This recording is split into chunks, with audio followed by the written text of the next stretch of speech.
Tatay Leon number 1. Tatay Leon, tingin kay Precious. Akyat o baba? Oh, siya na panalo. Si Tatay Leon. Sila yung magkakatuluyan. Ay, magkakatuluyan.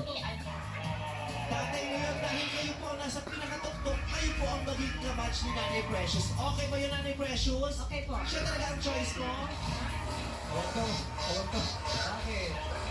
Pinagtatawanan mo yung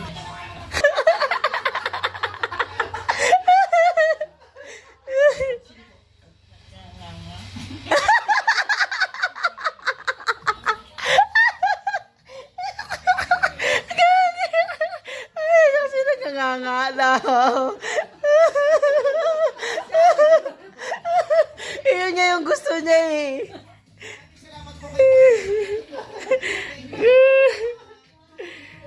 Thank you, best friend Connie. Thank you. Sorry na ba? Thank you, babe. Ayaw niya. Precious, inaantay ka na ng kamatch mo na si Tatay Leon. Steph! Yung pangatlo mukha mayaman nun eh. Eh.